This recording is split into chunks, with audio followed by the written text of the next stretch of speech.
Pak Prabowo lagi serius menghadap atasannya. Lagi serius menghadap atasannya. Atasannya sedang sibuk membuat gimmick-gimmick di akhir masa jabatannya. Saya pikir itu. Kalau kita lihat dari tafsir politiknya, ini syarat kepentingan Jokowi kalau menurut saya, bukan kepentingan Prabowo. Saya kira kalau cawe-cawe itu dia punya kekuasaan. Kalau sekarang dia tidak lagi cawe-cawe, tapi minta-minta sudah. Tadi pertanyaannya saya ulangi, bahwa apa kode pertemuan Jokowi sama Prabowo tadi malam?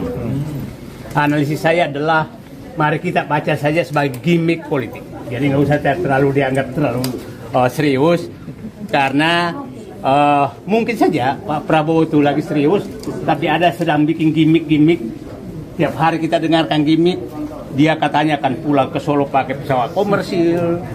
Dia tidak akan menghadiri pelantikan. Itu gimmick-gimmick politik. Jadi anggap saja pertemuan Prabowo tadi malam dengan Jokowi gimmick-gimmick politik untuk mengacaukan analisis yang berkembang. Jadi saya tidak sangat sekali tidak serius memandang pertemuan tadi malam, karena kita tidak tahu. Jadi anggap saja Pak Prabowo lagi serius menghadap atasannya.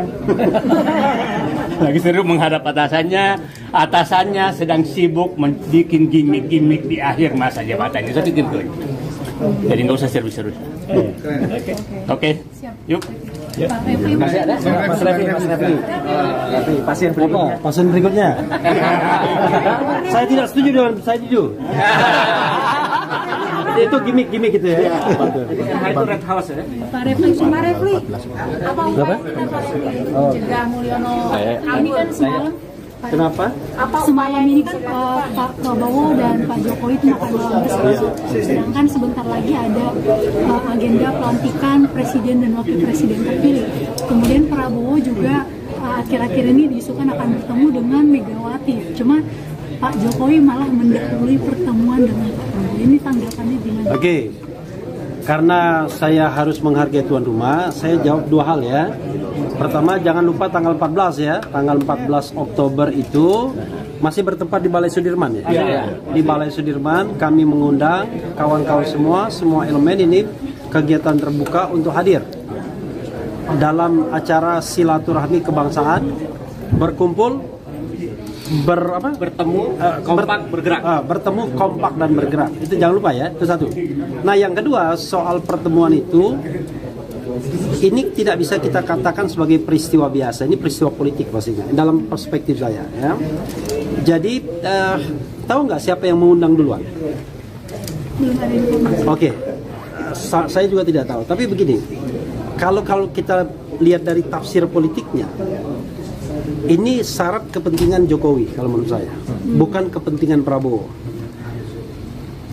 3 bulan terakhir kekuasaan Jokowi itu sudah sangat surut. Jadi betul-betul dia lame duck office. Dan tidak ada lagi, ini mohon maaf, tidak ada lagi penghargaan terhadap Mulyono. Ketika dia hadir di pelantikan MPR, DPR, tidak ada tepuk tangan. Tepuk tangan itu untuk yang lainnya. Dan paling meriah tentu untuk calon presiden terpilih dimanapun seperti itu. Nah, ini menggelisahkan, maka ada spekulasi bahwa dia tidak mau hadir dalam pelantikan presiden dan wakil presiden. Dia mau pulang ke Solo dan lain sebagainya. Tapi at the same time, semua komponen masyarakat, ya, terutama yang kritis, itu menggelorakan tuntut Jokowi, adili Jokowi. Termasuk nanti tanggal 14 Oktober, saya kira kita akan keluarkan hal yang sama. Mudah-mudahan seperti itu juga. Selain tidak dilantiknya Gibran Rakabuming Raka. Nah, ini pasti menggelisahkan Jokowi. Pertemuan itu ingin dia jadikan simbol bahwa dua hal. Dia masih bisa menguasai Prabowo, dan barangkali at the same time dia ingin menunjukkan bahwa saya dan Prabowo itu akrab, tidak ada apa-apa.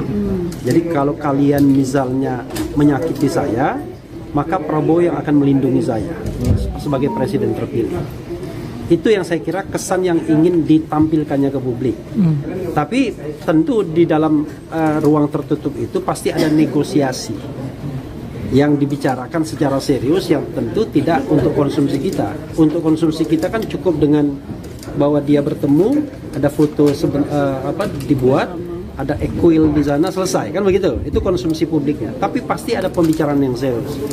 Saya kira salah satu pembicaraan serius adalah dua hal. Bukan salah satu, dua hal. Jaminan keamanan dia dan keluarganya, plus pelantikan Fufu Fafa, itu dugaan saya, ya.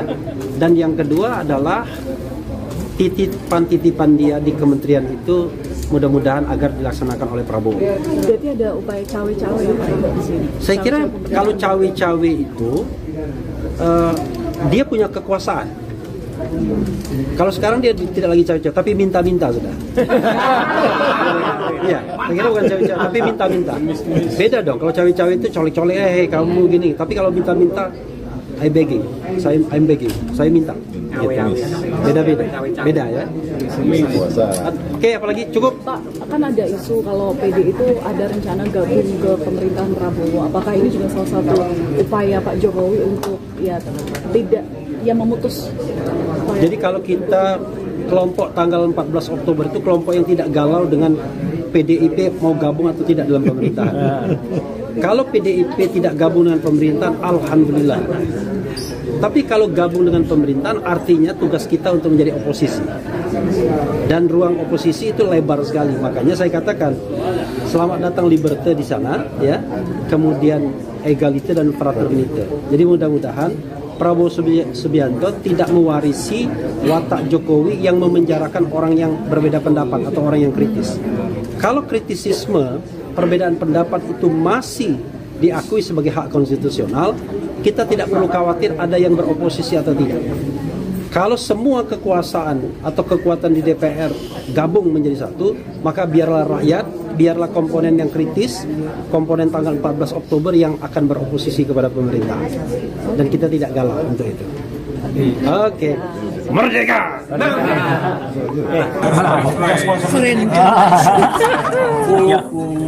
Nanti silakan kalau ada tanya, tapi di kesempatan ini saya ingin memanfaatkan untuk menjawab karena banyak sekali pertanyaan ke saya, siapkah saya untuk dipanggil ke Bareskrim?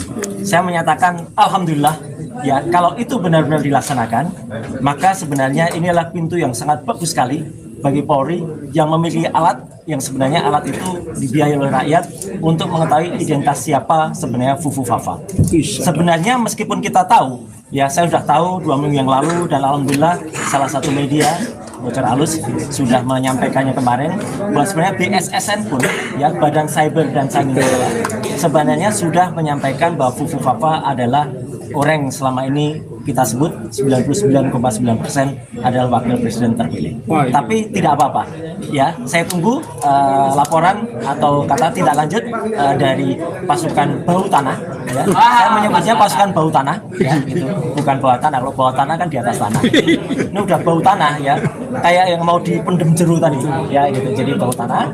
Karena idealnya dialah yang harus menyampaikan dulu bahwa karena melaporkan saya dan saya katanya dilaporkan menghina lambang negara. Ya, sekali lagi saya katakan baca lagi, sekolah lagi, ya. Jangan seperti Fufu Fafa, ya. Fufu Fafa kan nggak pernah baca, bacanya cuma komik, ya, gitu. Karena lambang negara itu sesuai dengan Undang-Undang Dasar 1945 adalah di pasal 36A itu adalah burung Garuda Pancasila.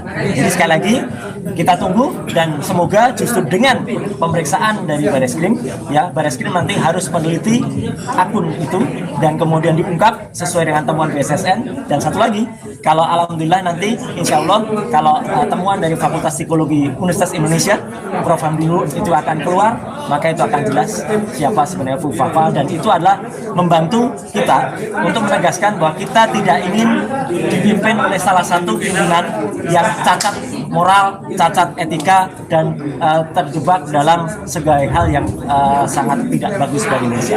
Ya kita dukung presiden terpilih, tetapi kita tidak sama sekali tidak menerima kalau wakilnya adalah seperti itu. Ya.